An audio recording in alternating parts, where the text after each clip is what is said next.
Alright, now that we have taken the time to learn how to use the gradient tool and place our colors into our pumpkin, the next thing that we're going to do is, yes, we are going to create the stem on top and we are going to put the gradient in there for a nice effect in there. We're going to get rid of the black lines that outline our shapes that we've been using, and we're going to start to move on to making the face of our pumpkin. Okay, so let's talk about the first thing that we're going to do here is we're going to make the shape for the pumpkin up here on the top. We're going to put our stem, and this is going to be part 4. This is our pumpkin part 4.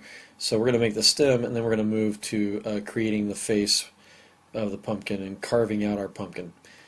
All right, let's go ahead and do this. So we're going to get our pen tool. So we're going to come over here to our toolbox, grab our pen tool, and we're just going to lay out a simple outline with just a few clicks of our pen. And we don't have to be super precise with this. We can just take a couple of shapes here. Don't worry if you have, like what I've done here, is I've forgotten to turn off my color and my gradient. But don't panic. If this happens to you, and this is actually a good mistake, don't panic. You can change this very, very easily. Let's go ahead and change this. Let's go ahead and use the None tool here. And now we have no color inside of our pumpkin stem.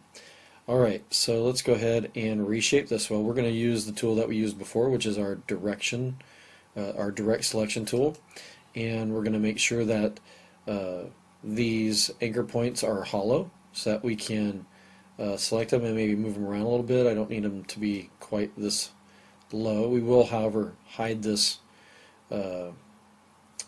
behind this shape here in just a moment. And let's get our Convert Anchor Point tool.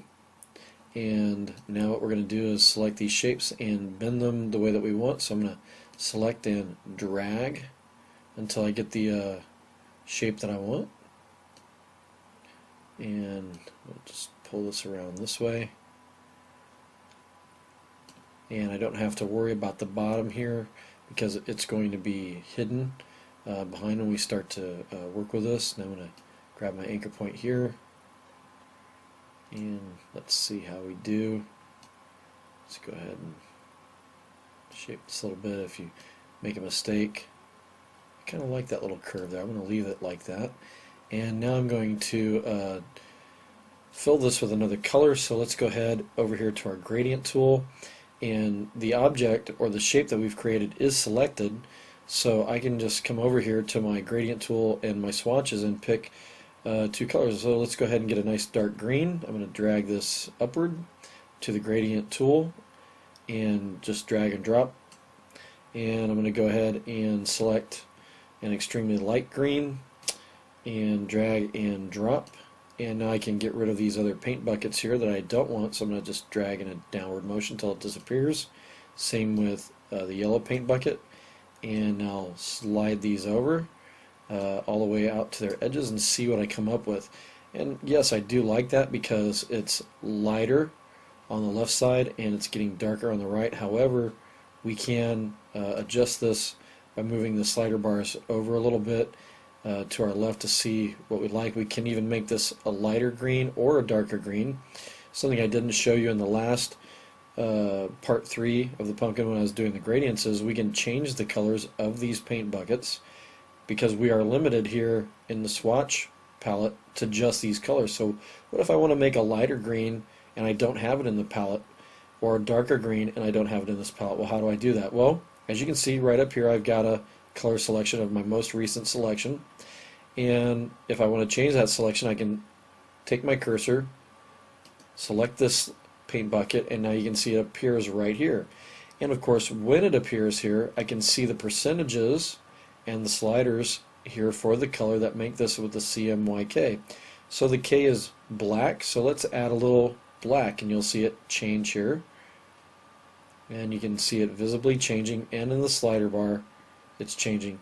Now I actually want to make this a lighter green, so maybe I want to take as much of blue out of it as I can and add some yellow so it gets a little bit lighter, maybe a little more yellow to it, but I don't like too much yellow in there. I want it to stay green.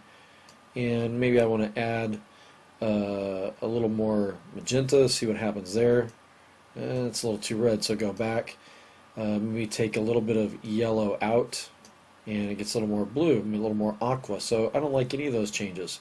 So maybe what I need to do is to leave this color the way it is and make our green darker. So let's go ahead and make this maybe a little bit darker, and that'll offset the lighter edge on the other side. There we go. And I do like that. Maybe it needs to be a little more abrupt of a change. There we go. And if I'm still not happy with it, I can change this with my gradient tool, and I can try to direct which direction the gradient is moving. So maybe I go in a downward angle, and that doesn't really suit my needs, so I'm going to undo that. And I'm actually really enjoying the way it looks right now, so I may just go ahead and keep that, but at least I get to show you this a little bit of how this is working. And so we can keep trying and see if we come up with something that we really, really like. Okay, so I'm going to go ahead and I'm just going to leave it here and just do one final gradient here, see if I like it. And you know, I really don't like any of these. So we'll have to just keep trying later to see if we have one that we like. I'm getting closer. There we go. I do like that. Now this object is in front of this pumpkin, so let's go ahead and, since it's selected, we can arrange it. So I'm going to go to my object menu, arrange, and send to the back. And now I can see what this actually looks like, and that's not too bad. Now let's go ahead and start with our face. So we're going to take our pen tool and we're going to carve our pumpkin's face, and we're going to give him some eyes. So let's just go ahead and make some basic triangular eyes. And I'm going to notice I'm doing this out here on the desktop, and I'm going to make these eyes and then drag them in to the pumpkin. And there we go. Notice it is filling again, and it's with the last color that I left off with. So let's go ahead and fill this with none, so that there's no color inside of this. It's as if it's transparent.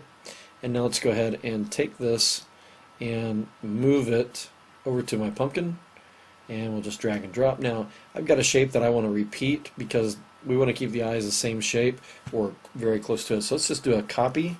So I'm going to hold down the Command key and then the C key as in cat. And then I'm going to go ahead and duplicate this shape. So I'm going to hold down the Command key and then the V key as in Velcro.